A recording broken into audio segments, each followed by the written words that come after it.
préféré, Malinowski, puisque évidemment, comme tu l'as dit, on voit qu'il est dans le dur en ce moment avec l'OM. Bon, Igor Tudor l'a répété en conférence de presse, il compte encore sur lui. Il va peut-être démarrer ce match d'ailleurs face à Lille. Euh, Toi, Romain, tu t'es prêté à une analyse, puisque maintenant tu es un peu notre monsieur stat de la tribune olympienne. Donc tu t'es prêté à l'analyse Exactement. statistique de Malinowski et tu as fait un comparatif entre cette saison, la saison dernière et la saison d'avant, en fait, quand il jouait à l'Atalanta pour comprendre ses difficultés, c'est ça? Exactement. Vous savez Allez. qu'on aime bien les stats et faire parler les chiffres à la Eh tribune oui, olympienne. évidemment. Du, du coup, on s'est penché sur le cas de Malinowski parce que c'est vrai que voilà, il est un peu dans le dur, comme tu l'as dit, depuis quelques semaines. Donc du coup, voilà, on a fait un petit comparatif entre le Malinowski de la saison 2020-21, qui était sa top saison à l'Atalanta. Ouais. C'est-à-dire que voilà, il a sa meilleure saison en termes de stats, de buts, de passes décisives. Ensuite, la saison 2020-2022, du coup, voilà, il est dans une saison assez correcte. Ouais. Et du coup, focus sur son passage à l'OM là depuis 6 mois. Donc là, on voit qu'il est quand même voilà En en termes de nette stats, difficulté en ouais. termes de stats, en difficulté. Et du coup, Euh, on laisse de côté, je précise, du coup, on laisse de côté les 6 premiers mois de l'année à l'Atalanta, hein, c'est ça, puisque c'est pas vraiment pertinent en termes de statistiques. Exactement. En Ok. fait, s'il est en termes de statistiques par rapport aux 6 mois de l'Atalanta, il est à peu près pareil à ce qu'il fait avec à l'OM actuellement. Ça, il D'accord. faut l'avoir en tête. Alors Voilà, on là, est sur des stats comparables. quelques stats générales, là, les buts et les passes décisives qui confirment bien ce que tu disais. On voit qu'à l'OM, bah, pour l'instant, à part un but, il n'y a aucune passe décisive. On va se plonger un peu plus dans le détail dans les stats, du coup. Je précise juste, ces stats vraiment championnat hein, aussi. Championnat. Championnat, ouais. Voilà, Championnat. uniquement. Parce Ok. qu'il a marqué en Coupe de France avec nous, mais Ouais. voilà, ça, j'ai exclu ça de l'analyse. Ok. Donc ouais, tu peux faire passer sur les suivantes. Donc pareil, là, ce sont deux critères qui montrent un petit peu voilà, l'influence du joueur. Donc les actions menant à un tir et les actions menant à un but. Donc voilà, pareil, on voit qu'il est on Il y peut a un dire, vrai déclin, hein. un déclin, exactement, tu me l'as enlevé le mot de la bouche. Donc voilà, on est vraiment, d'ailleurs, en plus sur les couleurs de l'Italie, vert, blanc, rouge. On est vraiment sur le déclin. Donc voilà, on peut se poser des questions, se dire est-ce que finalement Ruslan Malinowski il n'est pas un petit peu sur la fin ou voilà, il était au top de sa forme à l'Atalanta et puis on récupère un joueur chez nous un peu plus dans le dur. C'est une question qu'on peut amener à se poser, mais voilà, je te laisse défiler les autres slides et les autres critères. Ouais. Pareil, donc on a un critère sur la passe dans le dernier tiers, les passes clés et le pourcentage de passes réussies. Ouais, il y a vraiment Euh, Un gouffre, hein. une rupture vraiment énorme en fait entre, on voit vraiment 2020-2021, c'est vert partout, c'est à chaque fois la plus grosse stat, petit déclin au milieu en 2021-2022 l'année suivante donc, et c'est l'OM, ça. on est sur Il presque y a, la il y a une moitié, hein, petite je erreur crois. sur les passes réussies, non? On doit être en vert, nous, du coup, parce que... Oui, Pardon, exactement. oui, Oui. et effectivement, on doit être en vert, oui, oui. Exactement. Ça bouge pas beaucoup les passes réussies après. Ouais. Non, ça reste assez stable, La stat est pas effectivement. mal, quoi. Enfin, c'est quand même un bon pourcentage, je trouve, pour un milieu offensif. Oui. 77%, c'est pas dégueulasse quand même. La dernière salve de statistiques, c'est Voilà, un celle-là. peu plus, voilà, un peu plus offensive, des stats un peu plus offensives. Donc pareil, donc là, on voit il touche un peu moins de ballons à l'OM que sur ses deux saisons pleines à l'Atalanta. Dribble réussi, voilà, bon, il reste sur une moyenne. Et le nombre de tirs par match, voilà, par contre, ça c'est quand même assez significatif. Ouais. Et on le voit parce que c'est quand même, on nous l'a vanté comme un joueur qui avait une grosse frappe de balle, c'était un de ses atouts. C'est vrai que ça, ben, on aimerait le voir un peu plus. Mhm. Voilà, ça manque. On l'a vu contre Paris, il nous a marqué une super frappe, mais moi j'aimerais voir beaucoup plus de frappes de Malinowski Mm, dans mm, les 20-30 dernières minutes. clairement. Tu veux montrer ensuite les heatmaps, c'est ça de Malinowski? Exactement. Alors du Alors, coup, vous voyez, donc je vous ai montré toutes ces stats et ces stats montrent voilà un déclin en fait de Malinowski. Mais si on regarde les heatmaps, en fait, il y a une explication à cela aussi sur ses stats qui déclinent. C'est qu'à l'Atalanta, donc vous voyez donc sur sa top saison, on voit qu'il a un positionnement un peu plus central, voire un peu plus à droite du terrain. ouais. Donc, Donc voilà, sur la première saison. Sur la deuxième saison, ça se confirme aussi, hein. Vous voyez qu'il a, il a une très très grosse activité, voilà, plutôt sur le Plutôt à droite, côté ouais. droit et un peu dans l'axe. Et à l'OM, ben, C'est un peu on le partout, quoi. positionne, c'est un peu partout. Et si on regarde un petit peu son positionnement, il est plutôt passé à gauche.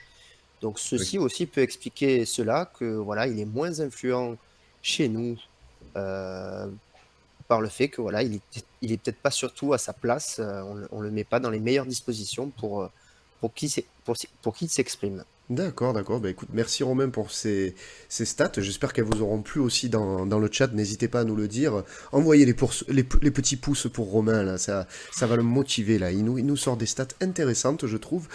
Thomas, qu'est-ce que tu en penses de ça? Parce que Malinowski, c'était un des joueurs que tu avais un peu pu suivre en Italie. Est-ce que ça confirme tes impressions, le fait qu'il ne joue plus vraiment au même poste? Et du coup, ça expliquerait peut-être ses stats en déclin à l'Olympique de Marseille. Oui, oui, j'avais cette impression-là sans avoir étudié le sujet, mais j'avais cette impression-là qu'il jouait déjà pas évidemment à son poste. Même si on pourrait se dire qu'entre milieu offensif côté droit, milieu offensif côté gauche, il n'y a pas non plus une différence de fou. Mais pour un joueur qui a tout le temps joué au même poste, oui, ça fait quand même une vraie différence. Mhm. Donc voilà, je trouve que c'est très parlant en fait, ces stats-là. Ça montre une chose, c'est que le joueur, pour moi, n'est pas plongé en termes de niveau. C'est juste qu'il change de club, il change de championnat, et on lui demande de jouer surtout à un poste un petit peu différent. Au-delà même du fait de changer de côté, on lui demande aussi d'être plus défensif qu'à l'Atalanta. Et puis surtout à l'Atalanta, on a vu sur les heatmaps, il y a beaucoup plus de zones en rouge vif. Alors, le rouge vif, c'est vraiment les zones où il est tout le temps sur le terrain. Mhm. Alors qu'on voit qu'à l'OM, il y a très peu de zones rouges. Ça reste du jaune, du orange. Donc en fait, il est un peu de partout. Il n'est pas positionné à un poste en particulier. Donc c'est vraiment pas le mettre en avant. Moi, je trouve que bon, c'est rassurant. Maintenant, ça pose question quand même pour la suite. Surtout par rapport à la saison prochaine, dans le sens où on sait pourquoi Tudor le fait changer de poste, parce que Under et il ne peut jouer aussi qu'à ce poste de milieu offensif droit. Moi, la question que je vais me poser, c'est qu'est-ce qu'on fait par rapport à l'an prochain, par rapport aux deux? Moi, je réponds de suite à la question, je pense que les deux, il faut qu'on les garde. Et surtout, il faut qu'ils soient en concurrence. L'association des deux ensemble, moi, je n'y crois pas. Je n'y ai jamais cru. Et je ne pense pas que ça soit très bon, que ce soit pour l'un ou pour l'autre. Par contre, les deux en concurrence qui se répartissent le temps de jeu, ça, oui, il n'y a pas de problème. Et je suis persuadé qu'on verra à Malinowski beaucoup plus intéressant. Malinowski, c'est quand même un joueur qui a minimum, normalement, qui fait du 7 buts, 7 passes D, minimum, sur une saison en championnat. Donc voilà, il y a un temps d'adaptation qu'il faut prendre en compte. On peut pas balayer ça.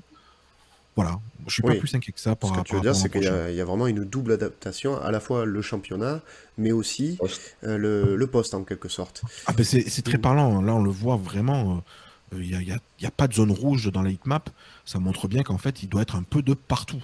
Et c'est bien la problématique. Alors, moi, du coup, je me pose la question, est-ce que c'est pas au niveau du recrutement aussi qu'on anticipe peut-être pas suffisamment les besoins? Parce que tu recrutes un mec, en fait, alors dont tu n'as pas vraiment besoin Non, ou est-ce que tu sais d'avance qui va pouvoir s'adapter?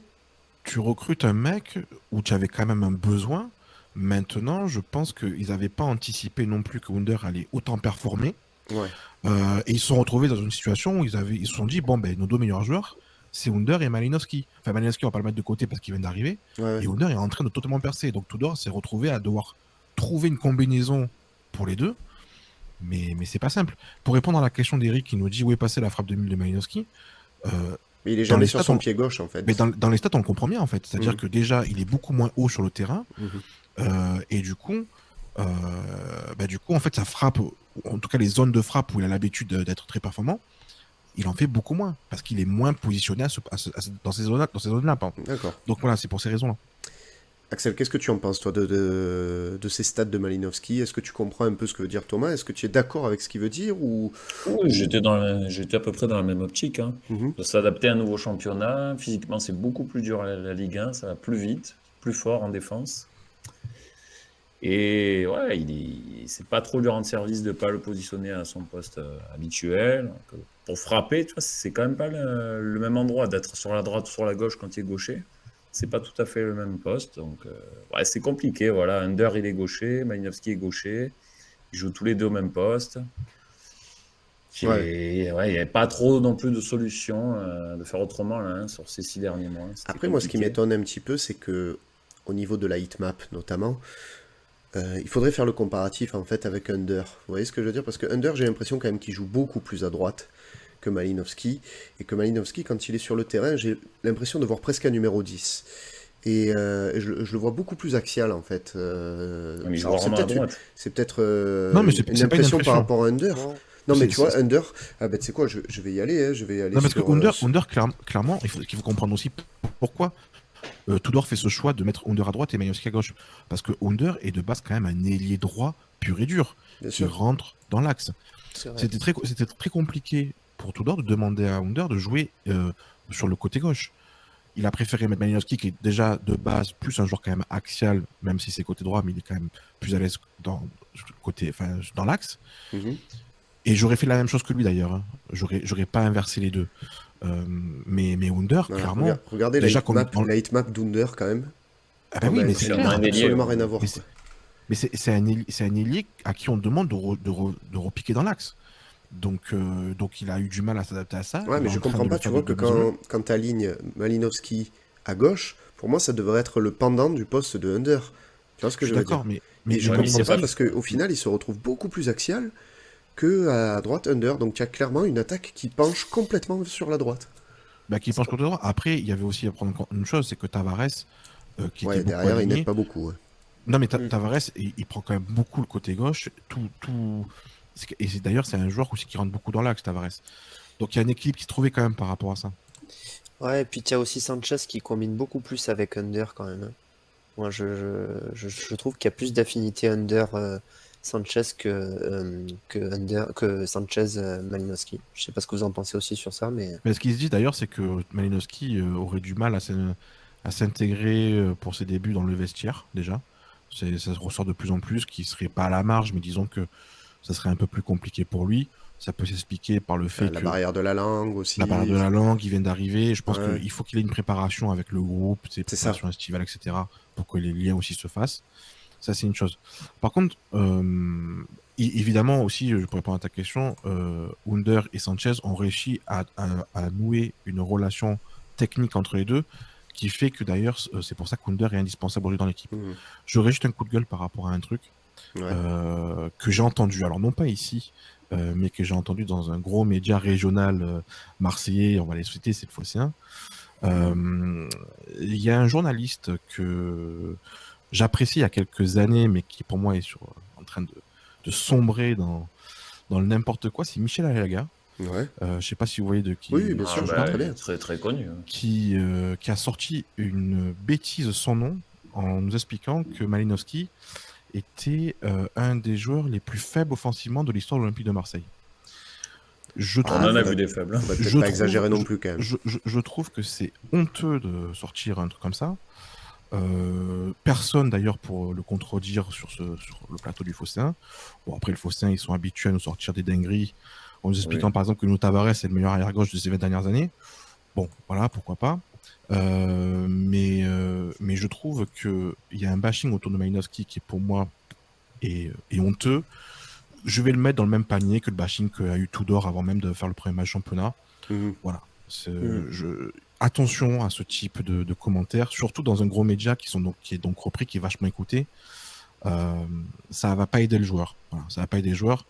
Et ce journaliste devrait plutôt faire autre chose que faire du journalisme sportif. Je crois que c'était un métier, mais en fait là il faut qu'il aille au bar PMU, là. C'était le petit tacle glissé.